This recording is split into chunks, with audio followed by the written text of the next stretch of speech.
नमस्कार, आप देख रहे हैं सी न्यूज़ भारत और मैं हूं आपके साथ आकांक्षा यादव। वक्त हो चुका है न्यूज़ बुलेटिन का और आज इस न्यूज़ बुलेटिन में हम जानेंगे कि देवरिया में कौन सा अस्पताल अपनी बदहाली पर बहा रहा है आंसू, हापुड़ में किसके साथ हुआ दुष्कर्म और झांसी में किसने किसको सौंपा ज्ञापन।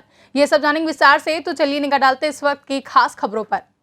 देवरिया जिले में एक ऐसा आयुर्वेद अस्पताल है जो कहने को 25 शैय्या का अस्पताल है, जो नगर के भागवतपुरम कॉलोनी में स्थित है, लेकिन अंदर जाने पर हकीकत कुछ और ही है, जो आप खुद वीडियो के माध्यम से देख सकते हैं कि अस्पताल में सामान बिखरे हैं और बेतरतीब हालत में धूल फाक रहे दवाएं दर्शाती हैं कि इस अस्पताल की हकीकत क्या। जो बाहर 25 शैय्या अस्पताल लिखा हुआ दर्शाया जा रहा है, आखिर उपलब्ध 2 बेड को जिम्मेदार कैसे 25 बेड का अस्पताल बता देते हैं, जो समझ से परे है।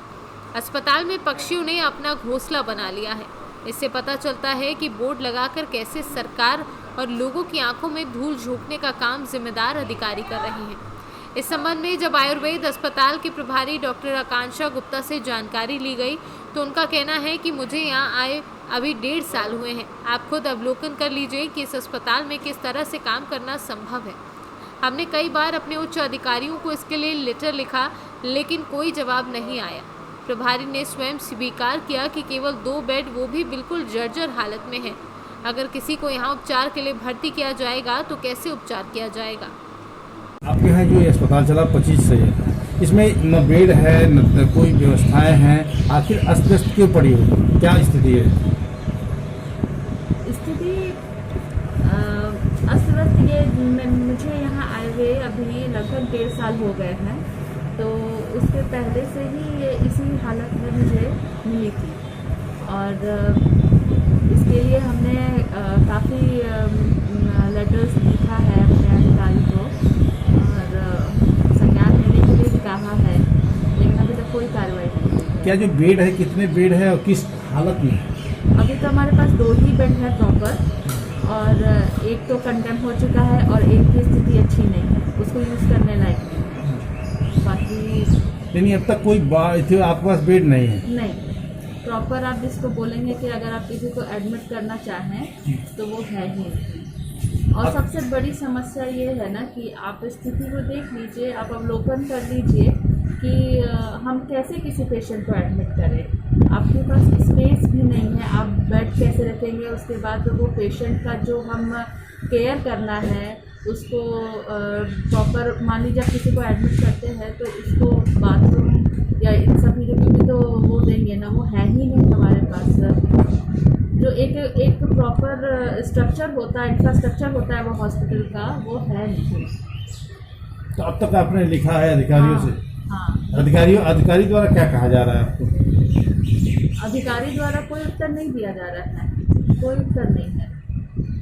हमने अपने तरफ से कोशिश की, अभी मुझे यहाँ आए हुए 1.5 साल हो गए, हमने अपने तरफ से कोशिश की है और अभी भी कर ही रहे हैं, लेकिन इसके लिए हमें कोई भी पर्याप्त उचित। आपके शहर में एक 25 शैय्या का रूम बना हुआ अस्पताल है, जहाँ पर न बेड है न कोई व्यवस्थाएं है। आखिर आपके यहाँ मरीज जाए तो भर्ती कैसे करेंगे? ऐसा है कि मैं जो अस्पताल 25 शैय्या का किराए के भवन में है, अब किराए के भवन में तो जगह कम है। अब उसके बाद ज़मीन के लिए डीएम सर से मिला गया है, लिखा गया है कि ज़मीन उपलब्ध कराएं तो शासन से पैसा बजट आ जाएगा, उसके बाद से वो भवन बन जाएगा, उसके बाद सारी व्यवस्थाएं ऊपर कर दी जाएगी। क्या आपके पास जो बेड है वो भी नहीं है, बिस्तर नहीं, चादर नहीं, कोई अस्पताल नाम का कोई चीज़ ही नहीं? तो खरीदारी की गई है उसकी। तो आखिर खरीदारी गई तो कहाँ गया सामान? ना वो सामान भेजवा रहे हैं उसको। इसके पहले क्या खरीदारी नहीं हुई थी क्या? ना बेड, ऐसा कि बेड की खरीदारी नहीं हुई थी, तो शासन को मतलब लिखा जा रहा है कि मतलब बेड उपलब्ध कराए, लेकिन मेन बात है कि सबसे बड़ी की जगह ही कम है, तो वहाँ पे सर जो आपके पास बेड जो टूटे हुए हैं, क्या कब से वो अस्पताल आप संचालित कर रहे हैं? तो वहाँ पे तो करीब हमें लगता है कि 4-5 साल से है वहाँ पे। तो 5 साल के बाद भी कोई चादर, कोई परचेज नहीं हुआ, खरीदारी नहीं हुआ था? खरीदारी हुआ था, हमारे समय में तो नहीं हुआ है, लेकिन अगले समय में खरीदारी हुआ था। फिर बजट आ रहा है तो उसको खरीदारी करके भिजवा रहे हैं। कोई आपका चादर तक नहीं है, दवा रखने की व्यवस्था नहीं है, कुछ नहीं। ऐसा है कि रैक वगैरह और बेड की खरीदारी हुई है, उसको तुरंत हम भिजवा रहे हैं वहाँ से। देवरिया से सी न्यूज़ संवाददाता ज्ञानेंद्र नाथ मिश्रा की रिपोर्ट। उत्तर प्रदेश के जनपद हापुड़ के थाना बाबूगढ़ क्षेत्र के गांव में 5 वर्षीय मासूम के साथ पड़ोसी ने दुष्कर्म की घटना को अंजाम दिया।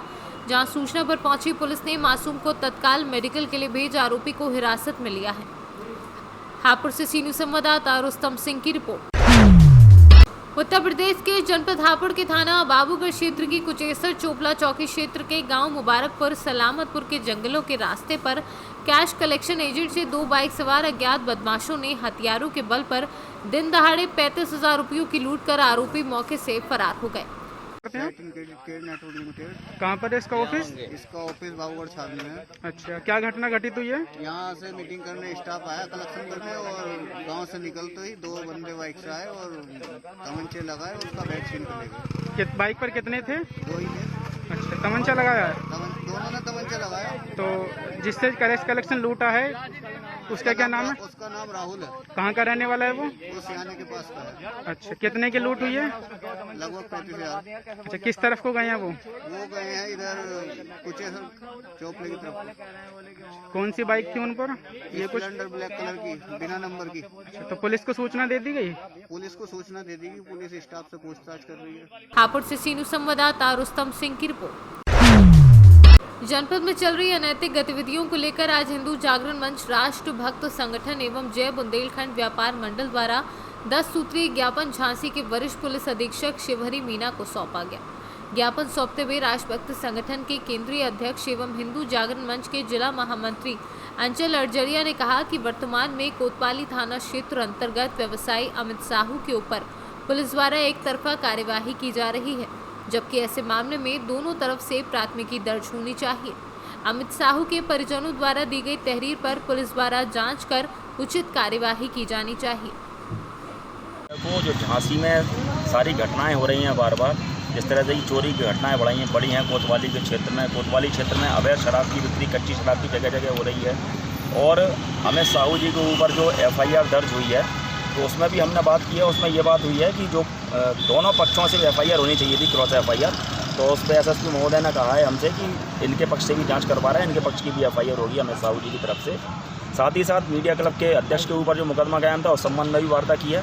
उस संबंध में भी वार्ता हुई है। तो ये बताया गया उनके द्वारा कि उनकी जानकारी में नहीं था कि ऐसा नटवरलाल व्यक्ति है, उसको भी शीघ्र ही उसकी भी अरेस्टिंग करवाई जाएगी। और भी बहुत सारे मुद्दे थे। किसी भी तरह से इस समय पर जो समय चल रहा है वर्तमान में कोतवाली क्षेत्र में, विशेष रूप से जितने भी चौकी इंचार्ज हैं, उन चौकी इंचार्जों के द्वारा कहा जाता है, एक सुरेश यादव जी हैं नई बस्ती चौकी क्षेत्र में, वो कहते हैं क्या विधायक होते, क्या सांसद होते, हम सरकार का काम कर रहे हैं, किसी की बात नहीं मानते। नहीं मानिए, अच्छी बात है, आप 1,000 नहीं 20,000 का चालान करिए, लेकिन आप 200 और 500 रुपये चेकिंग के नाम पर लेना पहले बंद कर दीजिए, उसके बाद में ये सब करिए। तो ऐसे लोग जो इस प्रकार से जो सरकार की छवि को धूमिल कर रहे हैं, उनके संबंध में वार्ता हुई है, उनको हटाने के संबंध में वार्ता हुई है। SSP महोदय द्वारा आश्वासन दिया गया है कि हम इसकी शीघ्र जांच करा करके और जो आपके द्वारा हमसे मांगे रखी गई हैं उन पर हम उचित कार्रवाई करेंगे। और इसके लिए करीब 7 से 8 दिन बाद हम पुनः एक बार SSP महोदय से भेंट करेंगे। उसके बाद में हमें लगता है इतना अच्छा। झांसी से सी न्यूज़ संवाददाता प्रभात सानी के साथ अतुल वर्मा की रिपोर्ट। लातेहार जिले के बालूमाथ भाजपा मंडल के द्वारा डॉक्टर श्यामा प्रसाद मुखर्जी की पुण्यतिथि मनाई गई। इस दौरान डॉक्टर श्याम प्रसाद मुखर्जी की प्रतिमा पर माला चढ़ाई गई, सभी ने पुष्प अर्पित किए। वहीं डॉक्टर साहब की पुण्यतिथि के अवसर पर भाजपा मंडल कमेटी के द्वारा वृक्षारोपण कार्य किए गए।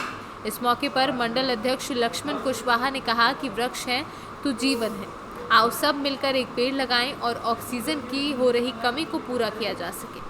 वहीं भाजपा एसी मोर्चा के जिला उपाध्यक्ष अमित कुमार ने कहा कि आज कोरोना में सभी को ऑक्सीजन खरीदनी पड़ रही है और पैसा रहने के बावजूद भी नहीं मिल पा रहा है।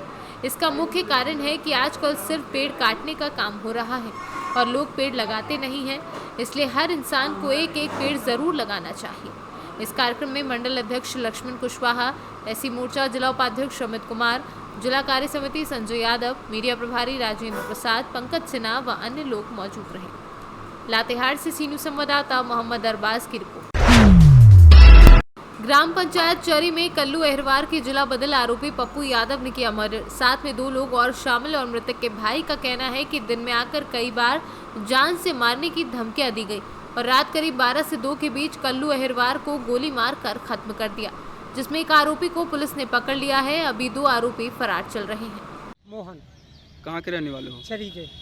अच्छा जी, घटना क्या हो गई? घटना मेरे बड़े भाई को गोली मार दी पप्पू यादव ने, तो सिर में तो जो है जान से ख़त्म कर दिया। अच्छा, आज से 2-3 साल पहले उनका झगड़ा हुआ था, जब भी गोली मारी थी एक हिस्सा जल भी गया था, गांव वालों को सबको पता है।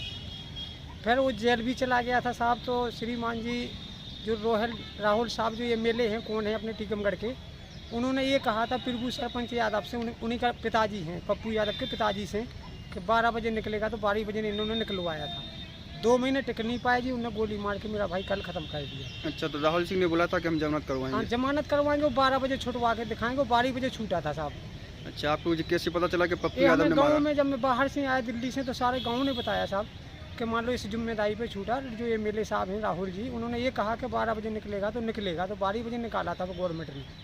अच्छा, आपको ये कैसे पता चला कि पप्पू यादव ने मारा है? ऐसे पता चला साहब कि इन्हें अभी 2 साल पहले हमारा जो पुराना मकान गाँव में है, तो गाँव वालों के सामने ही मारी थी गोली, और 6 महीने बाद फिर दोबारा मार, तीसरी बार मारा जी। तीसरी बार गोली मारा? हाँ, जिस टाइम इनका पहले झगड़ा हुआ था उस टाइम में 4 बंदे थे, बिहारी, पुंटी और गोकल आदिवासी और पप्पू यादव।